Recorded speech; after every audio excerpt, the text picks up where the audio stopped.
দেখছি, নামে মুসলমান আর মাদ্রাসার দুশ্মন, মসজিদের দুশ্মন, মানবতার দুশ্মন, দেশের দুশ্মন, তাদের সঙ্গে সব হাত মিলাচ্ছে। গাদ্দার, মুনাফিক গাদ্দার গুলোকে চিনে রাখেন, এদের সঙ্গে কখনো সম্পর্ক রাখবেন না। রাখলে আল্লাহর লানত আপনার উপরও আসবে। এটা আমার ডিউটি, আপনাকে সজাগ করলাম, কারণ আপনি আমার রুহানি ভাই, আমার পীরের রুহানি সন্তান। আপনি দাদা হুজুর আওলাদ তো নাকি, এই বুঝাচ্ছি। সেই দিন ওই বলেছিল গাদ্দার এজিদি মুসলমান, কি বলেছিল আবার বলেন হাজি, পাক্কা ইবলিসের চালা। ও শয়তান বলেছিল কি মিনি পাকিস্তান, বলেছিল না বলে নেই? তা মিনি পাকিস্তান যখন বলবে একটা মুসলমান ভারতে বসবাস করে, যারা দেশকে ভালোবাসে, তাদের উপরে তাদের মনে ক্ষোভ হবে না, হবে না? বলুন। হ্যাঁ, কিন্তু গাদ্দার বললো, কারো ইশারাই বলেছিল, আজকে প্রমাণ হলো।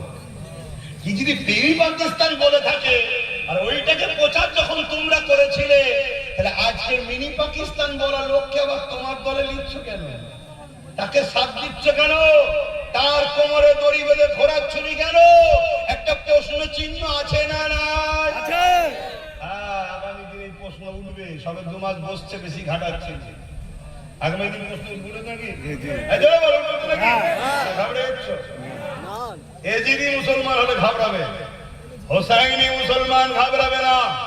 হোসাইনি মুসলমান যেমন জুলুম করে না, জুলুম দেখে চুপ থাকবে না। হোসাইন মুসলমান যেমন অত্যাচার করে না, অত্যাচারীকে দেখে চুপ থাকবে না। অতএব যে বলেছিল সেদিন মিনি পাকিস্তান, তার কোমরের দড়ি আমরা দেখতে চাই না, চাই না, বলুন চাই না, চাই না। তুমি তার কোমরে দড়ি না দিয়ে আগে বগল করলে ঘুরবে, বড় পথ দেবে, তাহলে আজকে আমরা বলতে বাধ্য হব তুমি এর মধ্যে মিনি পাকিস্তান বলিয়েছিলে, যাতে বিশেষ একটা সম্প্রদায় মুসলমানের উপরে খেপে যায়। ঠিক তো নাকি? কোথায় কিছু নয়, মৌলী সাহেবদের মসজিদে এসছে, এসে বলছে যারা মুসলমান হয়ে জন্ম লাইনে তারা হতভাগা। আল্লাহর সৃষ্টি কখনো হতভাগা হয়? বলেন, আল্লাহর সৃষ্টি হতভাগা হয়? আল্লাহ তো প্রত্যেকটা মানুষকে সৃষ্টি করে পাঠিয়েছে পৃথিবীর শ্রেষ্ঠ মখলুক করে। আপনি বলতে পারবেন একটা হিন্দুর বাচ্চা সৃষ্টি পৃথিবীর শ্রেষ্ঠ মখলুক নয়? বলতে পারবেন আপনি?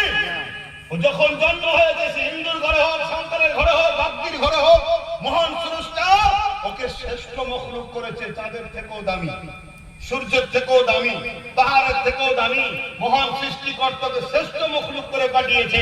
বড় হওয়ার পরে তুমি মুসলমানের ঘরে এসছো, তুমিও শ্রেষ্ঠ মখলুক হয়ে এসেছো। কিন্তু বড় হওয়ার পরে তুমি মুসলমান ঘরে এসেছো বলে আর বড় হয়ে চুরি করবে, ডাকাতি করবে, খুন করবে, লুটবে, বিধবাকে মারবে, এতিমকে মারবে। শুনছেন তো নাকি? তাহলে তুমি কি শ্রেষ্ঠ মখলুক আর আছো? তাহলে আল্লাহ বলছে আমি সবাইকে শ্রেষ্ঠ মখলুক করে পাঠিয়েছি। শ্রেষ্ঠ মখলুকের আখলাক কখনো জালিম হয় না, অত্যাচার হয় না, খুনি হয় না, লুটে নেয় না। যখনই তুমি মানুষ চুরি করবে, লুটবে, খুন করবে, অত্যাচার করবে, কোরআন বলছে উলাইকা কাল আনআম, তুমি তখন চতুষ্পদ জন্তুর ন্যায় হয়ে গেলে। কোরআন আরেকটু বলছে বালহুম আদাল, চতুষ্পদ জন্তুর থেকেও নিকৃষ্ট হয়ে গেল। তাই আমি কাউকে একটা জাহান্নামের লকাব দিয়েছিলাম, জানেন তো? এ নিয়ে কত ফতোয়া, এসব কেন বলবে, এসব কথা পেয়েছে, এসব বলার কি দরকার?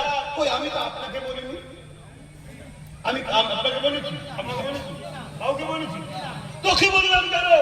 কেন ওর হাতে হাজারো খুন হয়েছে, ওর হাতে হাজারো গরিবের ঘর ভাঙা হয়েছে, ওর ইশারাতে কত মায়ের কোল খালি হয়েছে, ওর ইশারাতে কত বের রেপ হয়েছে, ওর ইশারাতে কত লোকে আত্মহত্যা করেছে, ওর ইশারাতে কি না জুলুম হয়েছে।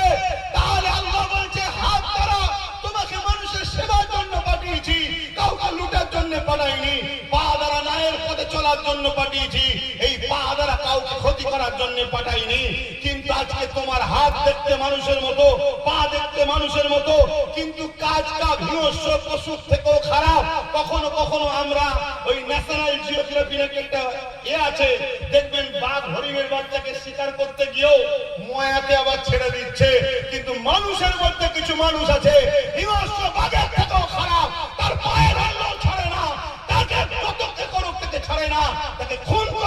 পর্যন্ত এরকম, এদেরকে কোরআনের ভাষায় বলা হয় উলাইকা কাল আনআম, চতুষ্পদ জন্তুর ন্যায়, বাল হুম আদাল, তার থেকেও খারাপ। আর আমি তো বলেছি কুকুর, কোরআন বলছে শুকরের থেকেও খারাপ।